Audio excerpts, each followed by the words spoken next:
de sciences, où interviendra Madame Françoise Briquel-Châtenay, qui est historienne. Cette année, elle a reçu un prix, le prix Irène Joliot-Curie 2016, dans la catégorie Femmes scientifiques de l'année. Quand même. Elle est là aujourd'hui. Vous avez un fan club. Alors, aujourd'hui, on n'est pas tellement là pour parler du prix, on est plutôt là pour parler de manuscrits syriaques. Donc, je vous laisse expliquer qu'est-ce que c'est. On se retrouve après. Voilà.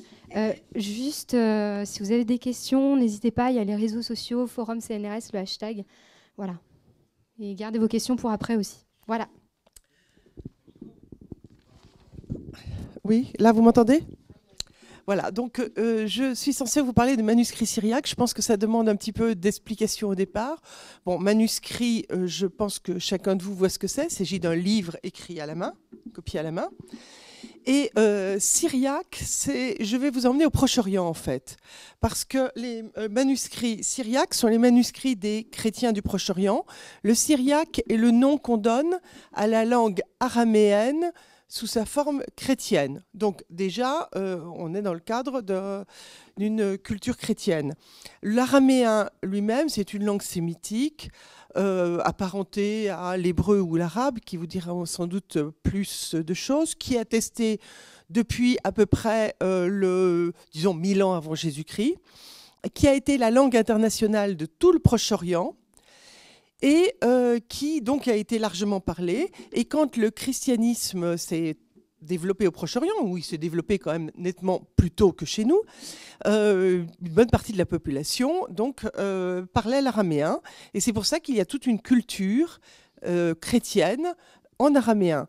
Ça a été la grande langue. Après l'arrivée de l'islam, peu à peu, beaucoup de gens se sont mis, même s'ils ne se convertissaient pas, ça a été progressif, à parler l'arabe, mais l'araméen restait d'abord une langue parlée par un certain nombre de chrétiens jusqu'à nos jours, la langue de la maison. J'ai des amis de mon âge qui ont appris l'arabe à l'école, à Mossoul, et qui a été surtout leur langue liturgique et culturelle. Donc je dirais que pour les gens dont je peux vous parler, le syriaque est un peu comme le latin pour les catholiques français, c'est-à-dire que même la liturgie n'est plus tout le temps là-dedans. On peut avoir une prière de temps en temps en syriaque, mais c'est la langue de référence, la langue de leur culture.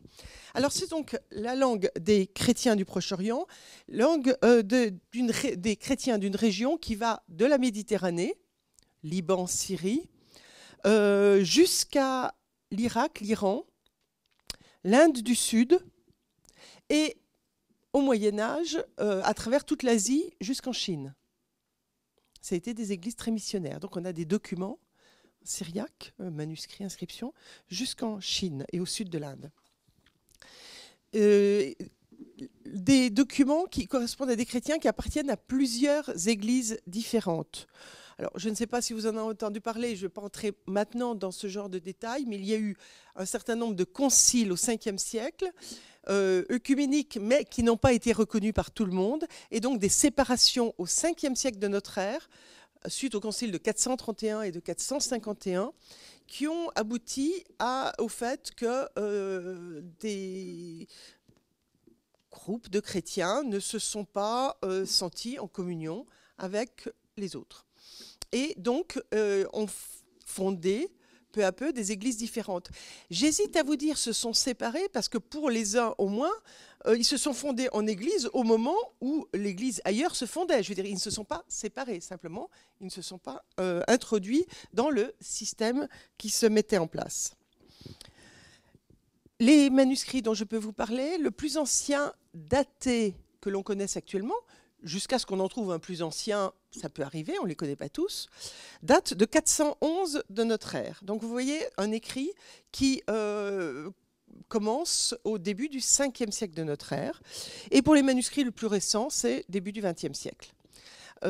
Autant en Occident, les manuscrits s'arrêtent avec l'invention de l'imprimerie. Autant l'imprimerie ne s'est pas développée au Proche-Orient aussi vite. Et donc, on a encore des manuscrits copiés à l'extrême fin du 19e siècle et au 20e siècle, à une époque où, finalement, même par exemple par des Occidentaux, c'était plus simple de payer un copiste pour copier un manuscrit. À une époque, on n'en faisait pas de microfilm. Ce sont donc aussi des manuscrits qui émanent de gens appartenant à des communautés qui ont toujours été minoritaires. Ça n'a jamais été des communautés qui ont été du côté du pouvoir. Alors, ça paraît évident depuis l'arrivée de l'islam, parce que depuis, ce sont des chrétiens qui vivent dans des États musulmans, mais c'était déjà la même chose avant. Du côté de l'Orient, ils étaient dans l'Empire perse, qui était zoroastrien, et du côté de l'Occident, ils étaient du côté byzantin dans un empire chrétien, mais un empire chrétien qui avait adopté une autre théologie, je vous parle donc de ces conciles, et qui donc voulait unifier, et donc dans lequel ils n'étaient pas du côté du pouvoir, ils étaient même relativement persécutés. Donc, ça ne sont jamais des manuscrits qui émanent de la société civile, ce ne sont jamais des manuscrits qui émanent des élites qui gravitent autour du pouvoir. Donc, ce qui explique aussi que ce sont des manuscrits essentiellement communautaires, copiés pour la plupart dans des couvents, et donc dont le thème est, pour l'essentiel, religieux. Pas complètement, mais pour l'essentiel. Alors, pourquoi étudier ces manuscrits? Quel est l'intérêt des manuscrits? D'abord, évidemment, les textes qui sont copiés dedans.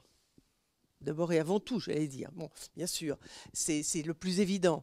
C'est-à-dire que les textes qu'ils ont écrits, quand on veut étudier l'œuvre littéraire d'un auteur, quand on veut étudier une chronique qui a été copiée, il faut d'abord rassembler tous les manuscrits, les classer, essayer de voir quels sont les manuscrits les plus anciens, ceux qui conservent le meilleur texte, et à partir de là, parce qu'on n'a en général pas le manuscrit autographe copié par l'auteur. On peut avoir des textes qui ont été écrits au VIe siècle, qui ne sont conservés que dans des manuscrits dont le plus ancien est du XVIIIe siècle, par exemple. Bon.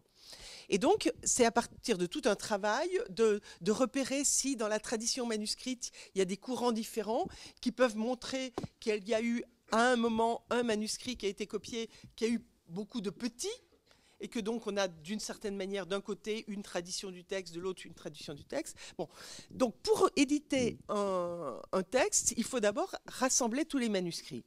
Et c'est à ça que sert le fait d'aller faire des catalogues de manuscrits.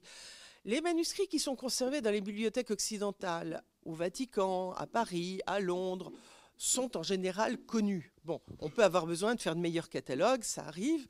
Le catalogue des manuscrits du Vatican est un catalogue qui date du XVIIIe siècle. Bon, il a été très bien fait pour le XVIIIe siècle, on pourrait l'améliorer, mais il a au moins le mérite d'exister. Et puis, il y a eu des manuscrits nouveaux qui sont entrés, donc il y a toujours du travail à faire, mais grosso modo, c'est connu. Il reste un gros travail à faire pour les collections copiées au Proche-Orient. Et travail d'autant plus urgent que vous savez que c'est un patrimoine extrêmement menacé, que par exemple les manuscrits conservés dans les églises de Mossoul, vous avez peut-être entendu parler parce que ça a quand même malheureusement fait la une de l'actualité depuis 2 ans, il y en a, les églises ont été bombardées, les manuscrits détruits, ou alors avant de partir, les gens les ont cachés, mais alors des manuscrits enterrés dans le sol, et qui reste 2 ans dans un pays où il pleut quand même, ce n'est pas non plus extrêmement favorable.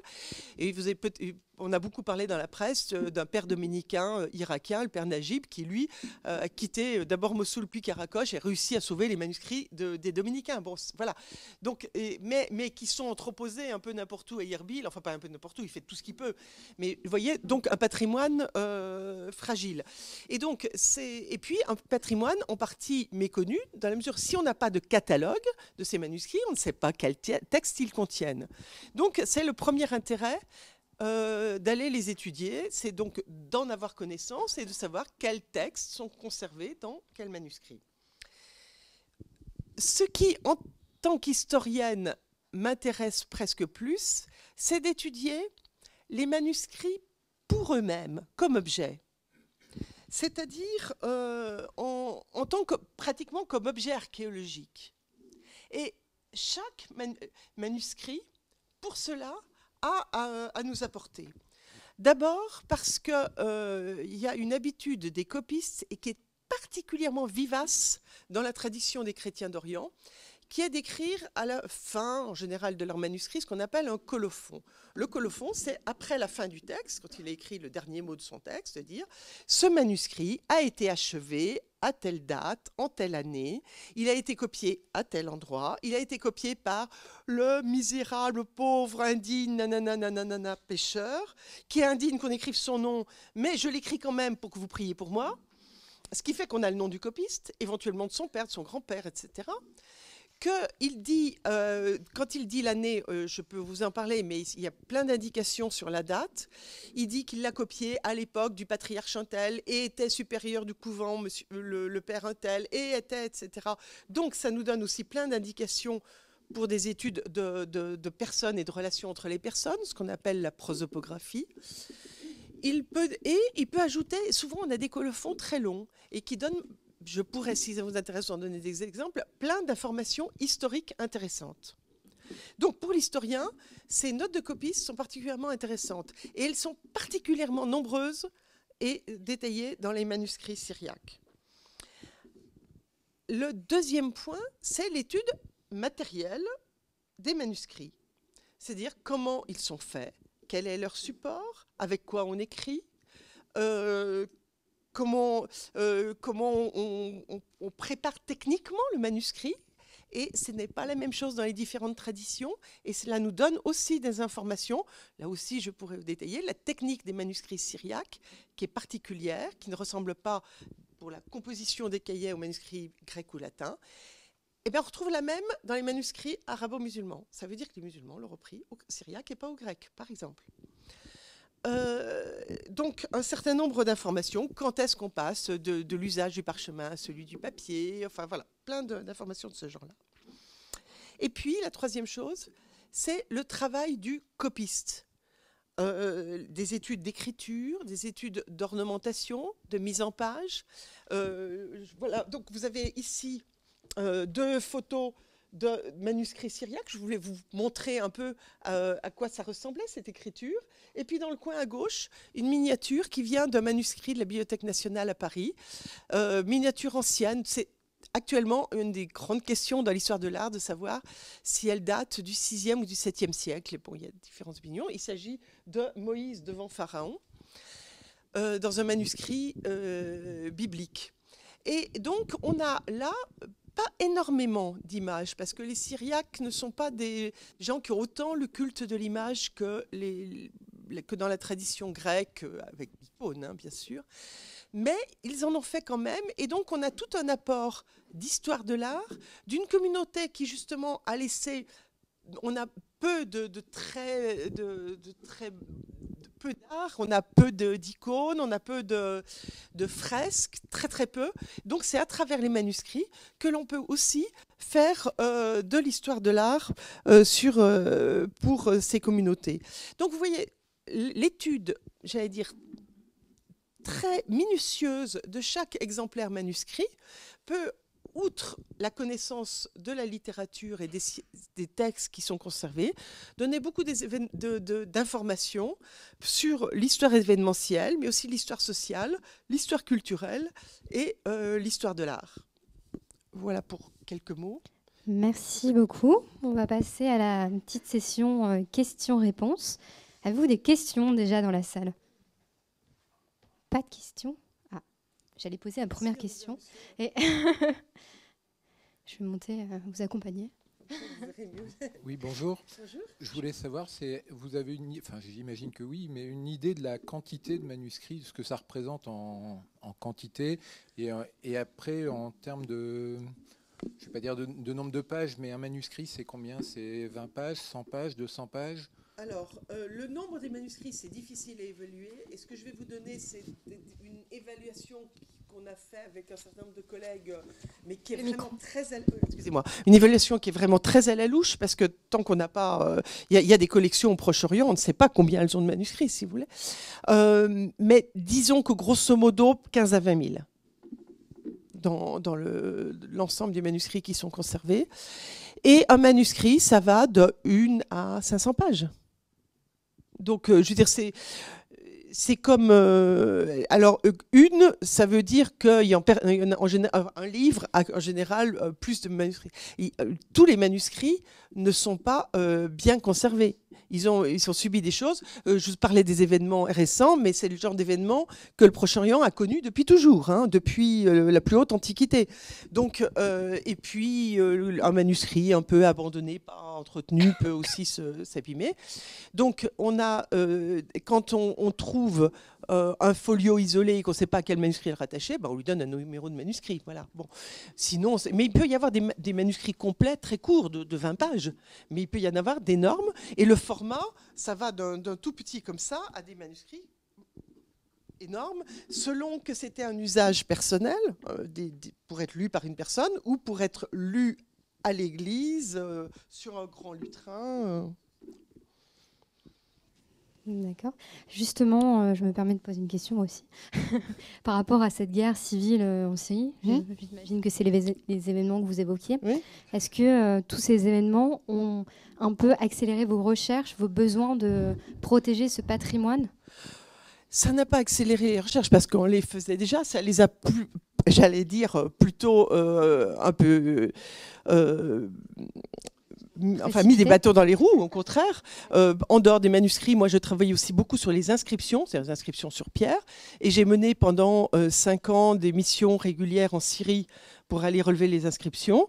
On avait travaillé toute la région des plus anciennes inscriptions de l'arrière-pays d'Antioche entre 2006 et 2010. En 2011, on devait commencer la région d'Alep. Ben voilà. Donc...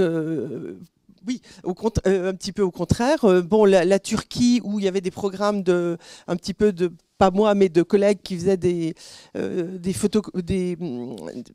numérisations et catalogage de manuscrits dans le sud-est de la Turquie. Maintenant, l'armée turque les bombarde, donc c'est plus le moment d'y aller. Donc voilà, mais par contre, on essaye je veux dire, ce qui a été accéléré, c'est notre collaboration avec toutes les instances qui peuvent aider à faire de la sauvegarde. Donc j'allais dire, maintenant, on essaye aussi beaucoup de trouver des financements pour numériser très rapidement tout ce qui peut l'être, en se disant, oui, on fera le catalogue tranquille après, mais pour le moment, sauvegardons tout ce qui peut l'être, quoi. Mais... D'accord, merci. Question dans la salle.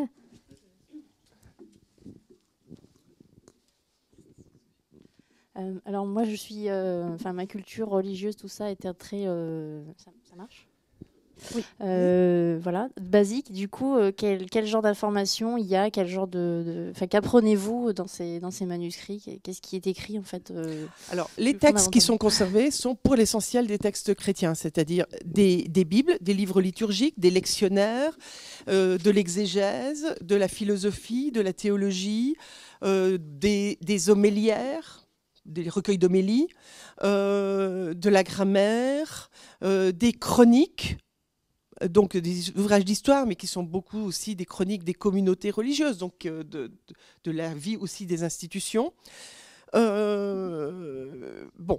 en grande partie c'est ça. Il y a aussi des recueils d'histoires drôles, il y a aussi petite littérature un petit peu plus... des exercices, voilà, tout ce que vous voulez. Bon. Donc, en tant que littérature, c'est beaucoup une littérature religieuse. Mais on peut avoir... Alors, je vous disais, par exemple, dans les colophons, il y en a un, il y a le copiste qui dit, je l'ai copié dans une grotte au-dessus du Tigre, parce qu'à cette époque-là, il y avait la peste dans la ville de Gazerte. C'est une ville dans l'extrême est de la Turquie. Et beaucoup de gens s'étaient réfugiés dans ces grottes pendant 2 mois, le temps que la peste passe. Et dans la ville, il est mort 250 chrétiens et 5000 musulmans. Bon, voilà. Je veux dire, à la limite, quelqu'un qui ferait une étude justement ou des phénomènes de peste ou de l'évolution de la population dans la région. Voilà, on a une information brute qui n'a pas de raison d'être fausses. Un des colophons les deux des colophons les plus intéressants que je connaisse sont dans 2 manuscrits, un conservé à Paris et l'autre à la Bibliothèque municipale de Lyon, qui sont tous les 2 copiés par le même copiste à 1 an d'écart. Il a copié 2 manuscrits et on a toute une histoire qu'il commence dans un colophon et qu'il finit dans l'autre. C'est copié à Jérusalem au temps des croisades. Et donc de copiste d'un couvent de la communauté syro-orthodoxe, enfin c'est une de ces églises, il dit, ben voilà, on avait été exproprié de nos terres par le pouvoir, c'est le comte de Jérusalem, hein, le roi de Jérusalem, Foulk, ils ont essayé de récupérer leurs terres, ça ne marchait pas, et puis la reine qui était une arménienne est intervenue, ça a marché, et puis après ils ont été à nouveau expropriés, et puis là il y avait les Melkites, c'est-à-dire l'autre qui dit, ben, nous on a déjà eu des problèmes, c'est depuis un peu de temps que les syro-orthodoxes en aient aussi, on se tire dans les pattes, et etc., etc. Et on a 2 états de la question à 6 mois d'écart, parce qu'entre-temps, les procès avançaient, quoi. Bon. Voilà, on a, pour les croisades où on a une vue, en général, notre documentation, qui est soit les historiens des croisades, qui ont une vision plus panoramique, soit une vue depuis les latins. On a un peu de vue depuis le pouvoir musulman, et puis on a très très peu de vue depuis les chrétiens locaux, dont on s'aperçoit qu'ils n'ont pas du tout été protégés par les chrétiens latins qui sont arrivés, quoi. Ils ont été considérés comme hérétiques, donc voilà. Bon, voilà, c'est le genre d'informations qu'on peut avoir, mais c'est effectivement des informations qui sont très... Pour ce genre de choses, les colophons, c'est de l'information dispersée. Mais plus on en aura qui seront publiées, plus on aura même une base de données qui sera accessible à des historiens, par exemple, qui ne lisent pas cette langue-là, et qui n'auront jamais cherché dans un manuscrit quelque part, une petite note dans un coin, mais qui donne, parce que le manuscrit est en fait un manuscrit liturgique, bon, quelqu'un qui fait l'histoire des croisades ou qui fait l'histoire de la population dans l'Empire ottoman, n'ira pas forcément chercher cette information-là s'il n'y a pas un premier travail pour la lui extraire. Merci. Oui, bonjour. Comment s'est organisée la conservation de ces manuscrits au fil des siècles dans cette région qui a connu de multiples rebondissements? Alors, les manuscrits, ils étaient conservés parce qu'ils étaient utilisés, d'abord. C'est-à-dire que c'était... et donc, pour les manuscrits syriaques, essentiellement dans les églises et dans les monastères. Les églises, c'était parce qu'on avait besoin, et on avait partout, de manuscrits pour la liturgie. C'est-à-dire des lectionnaires, des psautiers, des lectionnaires des évangiles, etc. Et puis, tous les manuscrits liturgiques. Je fais une petite incise par rapport à ce que je disais tout à l'heure. Par exemple, les manuscrits liturgiques. Vous avez un manuscrit où il y a le rituel du mariage, parce qu'un prêtre doit avoir de quoi faire célébrer un mariage. Bon. Mais on manquait le papier, le parchemin d'abord, puis surtout le papier après aussi, c'était quelque chose de cher. Donc, les pages blanches au début et les marges ont quelquefois été utilisées pour servir de registre. Donc, on enregistrait les mariages dans les partie blanche du manuscrit, du manuscrit où il y avait la liturgie. Et donc, là aussi, pour de l'histoire sociale et tout, c'est quelque chose d'important. Donc, conservé dans les églises, ben voilà, c'était conservé, puis avec sans doute une tendance, quand ça devenait plus utilisable, à le remplacer par un manuscrit plus neuf. Bon. Alors là où on a une conservation, où on recopiait et on conservait plus largement des bibliothèques beaucoup plus riches, c'était dans les monastères. Ça a vraiment été les lieux de culture. Et on voit aussi dans les notes marginales aux manuscrits, d'abord qu'ils étaient recopiés et on dit sur quel exemplaire ils sont copiés. Donc quelquefois on a une chaîne d'exemplaires parce que si on copie un manuscrit au 18e mais qu'on dit attention, il est copié sur un manuscrit du 6e, ça lui donne de la valeur. Donc des copies de colophons en chaîne qui permettent justement de voir un peu cette tradition. Et puis alors il y a aussi des restaurations. On faisait attention de restaurer les manuscrits. Donc on a des manuscrits, par exemple, ce qui s'abîme le plus, vous avez votre livre de poche en poche, ce qui s'abîme le plus, c'est d'abord la couverture, puis les premières et les dernières pages. C'est en général pas la page du milieu que vous perdez en premier. Et c'est la même chose pour les manuscrits. Donc quand on faisait une restauration, on refaisait ce qui manquait. Puis quand une page était tombée au milieu, ou une demi-page, on la recomplétait. Et puis on refaisait une nouvelle reliure. Et on notait dans la marge, etc., ce manuscrit a été restauré par un tel, nanana, en telle année, priez pour lui. Donc on a un certain nombre comme ça, on voit effectivement la vie de ces manuscrits. Et puis quand le manuscrit des folios étaient abîmés, semblaient inutilisables, ils pouvaient être utilisés comme matériaux pour faire les reliures, parce qu'une reliure, il faut comme de l'épaisseur pour la faire. Et c'est comme ça, par exemple, un manuscrit, je travaille, vous en avez un exemple de notre petit scriptorium dans le couvent du patriarcat syro-catholique à Cherfès, c'est au Liban, c'est un couvent dans lequel, avec des collègues, on mène donc des missions régulières pour aller cataloguer la collection, c'est au Liban. Et donc le diacre qui est responsable de la bibliothèque, avec qui on travaille beaucoup et qui s'intéresse beaucoup à toutes ces questions de conservation, avait trouvé un manuscrit qui avait une reliure qui comportait on voyait que c'était recouvert de cuir, mais il y avait des parties qui apparaissaient à l'intérieur, qui avaient des pages anciennes. Donc il a fait soigneusement démonter. Et des folios qui étaient de parchemin. Alors le manuscrit lui-même était du XVIIe ou XVIIIe, mais il y avait des folios de parchemin très anciens. Et en les étudiant, on s'est aperçu que c'est une version de la Bible, pas la version la plus courante, une version, il faudrait entrer dans l'édition des versions de la Bible en syriaque, mais enfin bon, une version ancienne qui n'a jamais été utilisée par la liturgie, qui est restée une version savante, donc dans laquelle on n'a presque pas de manuscrit. Et en comparant tous les détails, mais c'est là qu'il faut vraiment faire des catalogues avec tous les détails. Chaque folio avait exactement les mêmes caractéristiques qu'un manuscrit conservé à la bibliothèque du couvent Saint-Marc à Jérusalem, des Syriaques orthodoxes. Et que les pages qu'on avait, qui étaient dites Isaïe, étaient des pages manquantes dans l'autre. Donc, il semble bien que ce soit des folios qu'on a au Liban, qui sont tombés dans le manuscrit. Le manuscrit et l'un et l'autre viennent de cette région du Tourabdin, dans le sud-est de la Turquie, qui a été le lieu de refuge de ces chrétiens à l'époque ottomane. Et donc, dans un des couvents, sans doute, du Tourabdin, il y a dû y avoir des folios qui sont tombés, qui ont servi pour faire une couverture d'un manuscrit qui ensuite est parti chez les catholiques au Liban, et puis le reste du manuscrit a été transporté dans le couvent de Saint-Marc à Jérusalem des orthodoxes. Voilà, donc la vie des manuscrits aussi, une fois qu'ils sont copiés, ils continuent à avoir une vie. Y a-t-il, avant de prendre la question, y a-t-il une question sur les réseaux sociaux ? Bonjour à tous, vous m'entendez ? Oui.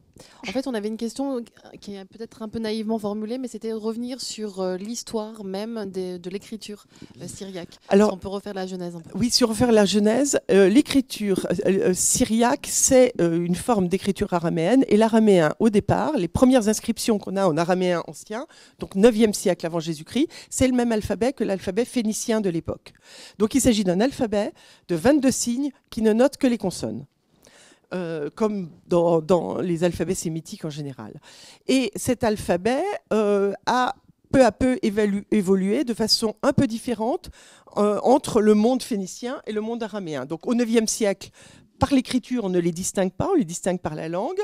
Au VIe, Ve siècle, on les distingue très bien. Et puis au Ve siècle, quand peu à peu, l'araméen était devenu la langue internationale du Proche-Orient. On a des inscriptions en araméen, je parle 5e siècle avant Jésus-Christ, depuis le sud de l'Égypte jusqu'à toute l'Anatolie et jusqu'en Afghanistan et sud de l'Ouzbékistan, en araméen. C'était la langue de l'Empire perse et le satrape d'Ouzbékistan écrivait à ses subordonnés en araméen. Et c'est la même langue et la même écriture à travers tout le Proche-Orient à cette époque-là.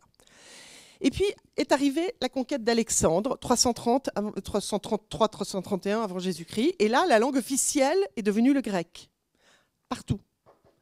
Donc, l'araméen n'a survécu que comme langue et écriture locale. Et pendant longtemps, on ne l'écrit plus tellement, en tout cas dans la région de la Syrie, à cette époque-là, on ne l'écrit plus. Ce qu'on écrit, c'est le grec.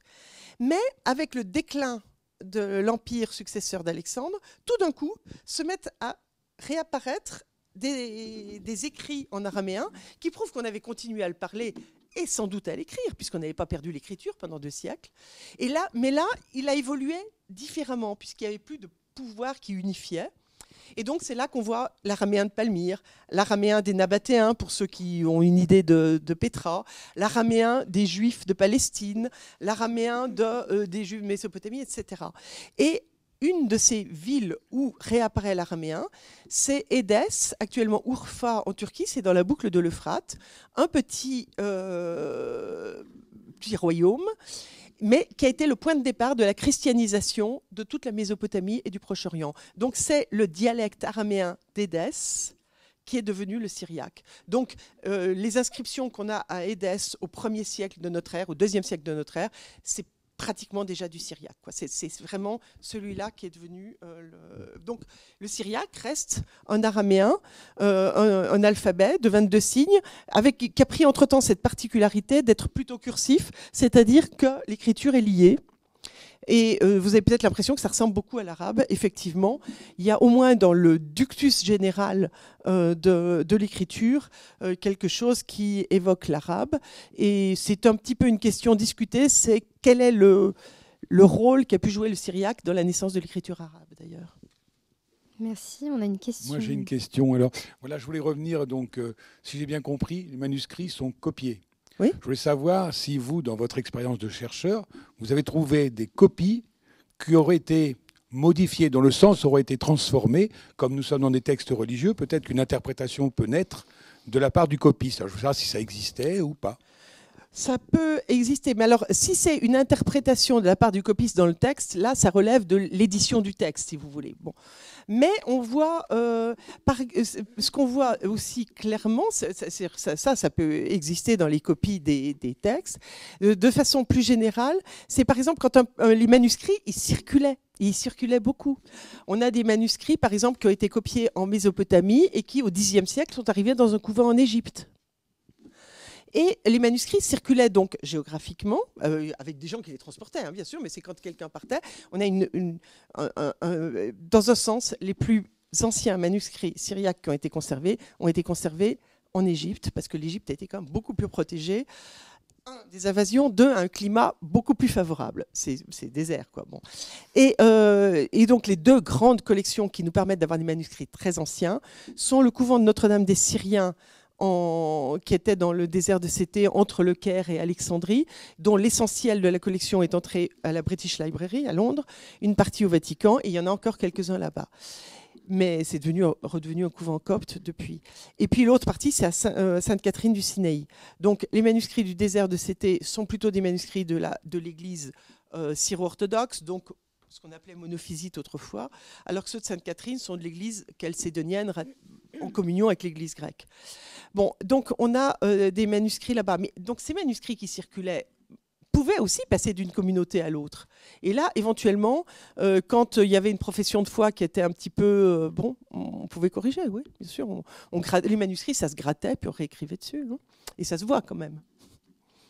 Et quelquefois, effectivement, quand on a un manuscrit dans une écriture typiquement syriaque orientale, c'est-à-dire de l'Église qu'on a longtemps appelée nestorienne, c'est une terminologie qu'on évite pour le moment, maintenant parce que, un, elle n'a pas beaucoup de sens, deux, elle était péjorative, il n'y a pas de raison d'utiliser des termes péjoratifs, c'est pas scientifique, mais des manuscrits qui ont une écriture typiquement orientale, mais qui ont été conservés à un moment dans une bibliothèque de l'Église syro-orthodoxe, bah oui, on a un peu nettoyé ce qui ne convenait pas trop. Deux dernières questions, peut-être, monsieur.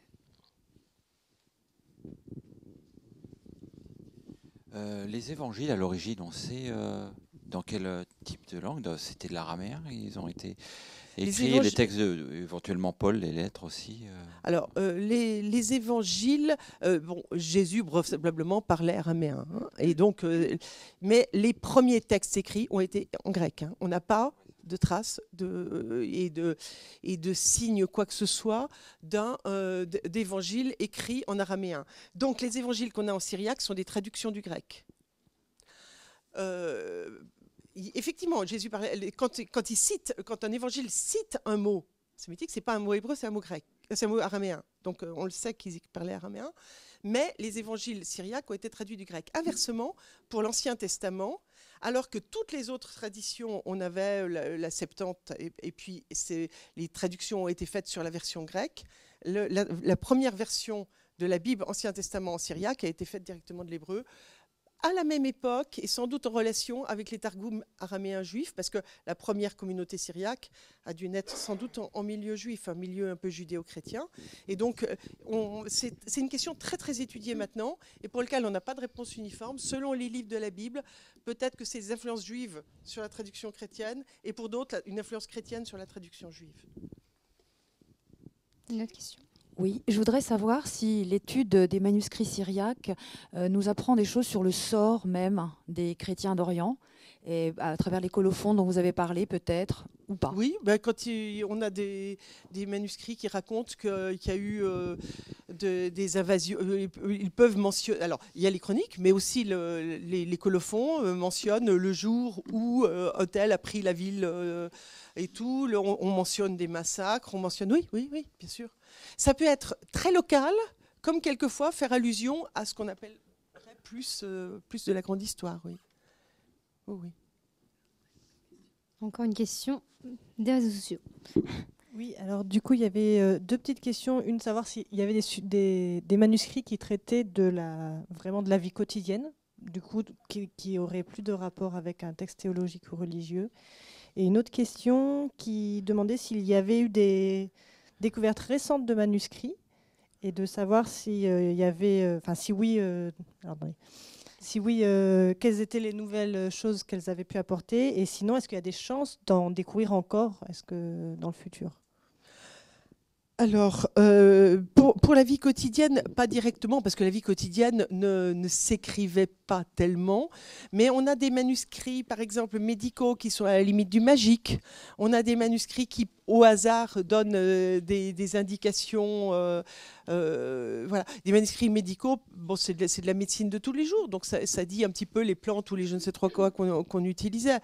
C'est un petit peu au hasard de ce genre de choses qu'on peut trouver. Ou alors les homélies. Les homélies, même dans les textes, je ne parle pas des colophons, mais on a des homélières, quand Sévère d'Antioche dit et le pauvre qui arrive à Antioche et qui ne sait pas le grec et tout, hop, tout d'un coup, on voit qu'à Antioche on parlait grec et que les gens qui arrivaient de la campagne ne le parlaient pas forcément.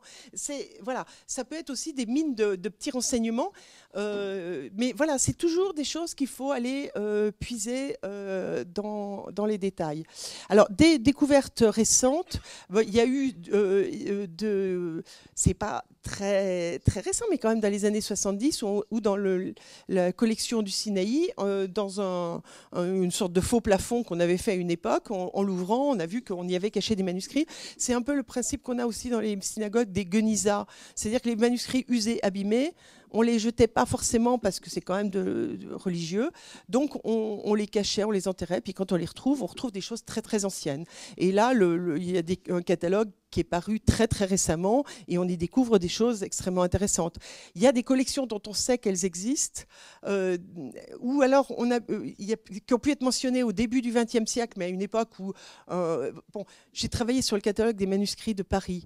Et le premier catalogue des manuscrits de Paris, par exemple, celui qui avait fait le travail au XIXe siècle ne marquait même pas le format du manuscrit. Il mettait grand, moyen ou petit, ce qui est une indication un peu approximative. Bon. Donc on a des manuscrits qui ont été connus et sur lequel on a mis, livre liturgique, and so what, quand on n'en sait pas plus, qu'on ne sait pas s'il y a des colophons, qu'on ne sait pas s'il y a des choses, donc il y a aussi des choses à trouver.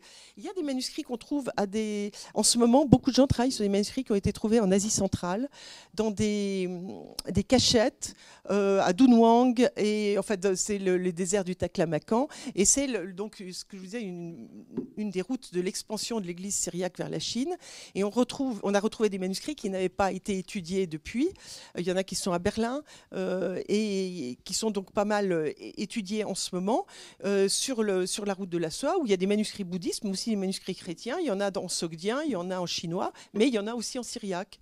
Et donc on retrouve aussi même des fragments en syriaque manichéens de cette religion qui a été extrêmement importante en Asie, en Mésopotamie et en Asie jusqu'au Xe siècle, qui a fini par disparaître. Mais voilà, donc, et c'est quelque chose qui est étudié maintenant, parce que, là, ceux qui n'ont pas beaucoup été étudiés vite, c'est souvent que c'est pas facile. Hein. C'est que ce sont des manuscrits très fragmentaires. Voilà. Donc ils ne sont pas faciles à lire, mais bon. Où on avance aussi en ce moment, donc beaucoup de travail qui se fait dans le Sinaï sur les manuscrits qu'on appelle palimpsestes, c'est-à-dire quand un manuscrit était abîmé ou ne servait plus, quelquefois, on l'effaçait. Enfin, quand c'est du parchemin, on ne peut pas le faire pour le papier, mais quand c'est parchemin, on effaçait plus ou moins, et puis on réécrivait dessus, parce que le matériau coûte cher. Mais on arrive quelquefois au moins dans les marges à lire, parce que ce n'est pas complètement effacé. Et puis maintenant, on emploie des techniques de photos qui permettent de faire réapparaître ce qui est en dessous, d'effacer plus ou moins ce qui est en dessus, et donc de rendre plus lisible. Et on retrouve des textes beaucoup plus anciens, comme ça. Donc c'est vraiment important. Passer à la dernière question. Oui, qui vient de tomber. En fait, la question, c'est y a-t-il un rapport avec les écritures amhariques et arméniennes? Et la deuxième, peut-être, remarque, c'est où en êtes-vous de vos travaux de numérisation? Est-ce qu'il y a une base de données où on peut retrouver la plupart des manuscrits que vous avez consultés? Alors, pour les rapports avec l'écriture amharique, donc l'écriture éthiopienne, est un alphabet au départ sémitique qui est venu d'Arabie du Sud, qui est l'alphabet sud-arabique qui apparaît au 1er siècle, 1er millénaire avant Jésus-Christ aussi, est parent de l'alphabet phénicien, mais grosso modo vient d'un modèle plus ancien du 2e millénaire. Et cet alphabet est passé en Éthiopie, et en Éthiopie, on l'a enrichi de petits signes permettant de noter les voyelles. C'est-à-dire qu'on est passé d'un alphabet à un syllabaire de plus de 100 signes pour le guèze, et puis encore enrichi pour l'amharique, la langue actuelle. Donc oui, il y a des liens, mais au terme de toute une évolution. Il n'y a pas de lien entre l'écriture arménienne et les écritures sémitiques. L'arménien, enfin, sauf que le principe de l'alphabet a été inventé qu'une fois, et que celui qui est Mesrop ou Mashtot, qui a inventé l'alphabet arménien, savait ce que c'était qu'un alphabet et a inventé une liste de signes totalement différentes, adaptées à l'arménien. Par contre, il y a des liens importants entre la culture arménienne et la culture syriaque. Par exemple, de savoir, c'est aussi, il y a des parties de littérature syriaque, perdues en syriaque, mais connues en traduction arménienne. Des traductions, la Bible est peut-être passée en partie par le syriaque en arménien. Voilà. Donc les liens, les syriaques et les arméniens étaient voisins, vivaient souvent dans les mêmes villes. Donc les liens ont culturellement été importants, même s'il n'y a pas de lien direct pour l'écriture elle-même. Merci. Alors, pour conclure, je vous propose en une phrase de nous dire qu'est-ce qui vous ferait rêver là de découvrir sur les manuscrits syriaques? Quel serait votre rêve dans votre recherche à venir? En une phrase. Allez. Certains textes dont on sait qu'ils ont existé, par exemple des textes perdus, de littérature syriaque ou de traduction du grec dont on sait qu'ils ont existé. J'avais trouvé des petites, pu étudier et publier des mosaïques représentant des thèmes homériques. On sait que sans doute il y a eu des histoires tournant autour des histoires d'Homère en syriaque. Ce serait fabuleux de les trouver. Il y a des éléments des textes littéraires perdus très importants. Oui, on peut faire des découvertes, et on fait des découvertes très belles. Je crois que j'ai zappé une question qui était celle de la base de données. Alors, des bases de données de manuscrits, il y en a une qui est aux États-Unis, HMML, Monastic and je sais pas quoi Library. Vous tapez HMML sur Google, vous y arrivez tout de suite, et vous avez une base de données de manuscrits, pas seulement syriaques, aussi beaucoup éthiopiens et tout, fabuleuse. Pour les images, ça c'est les choses. Et puis avec des collègues, on a lancé une base de données de description de manuscrits qui s'appelle électronique, Ktobé, parce que Ktobé c'est le mot livre en syriaque, qui pour le moment est en cours de migration d'un serveur à l'autre. Donc si vous le tapez, vous trouverez sans doute rien, mais d'ici un mois, elle devrait être à nouveau accessible. Et il y a déjà 500 manuscrits, mais complètement décrits dessus, avec tous les colophons. Et voilà. Et donc un des propos de l'enrichir. Eh bien, merci beaucoup. Je propose qu'on applaudisse Françoise Briquel-Châtenay. Alors, la prochaine session à 14h est celle d'Alban.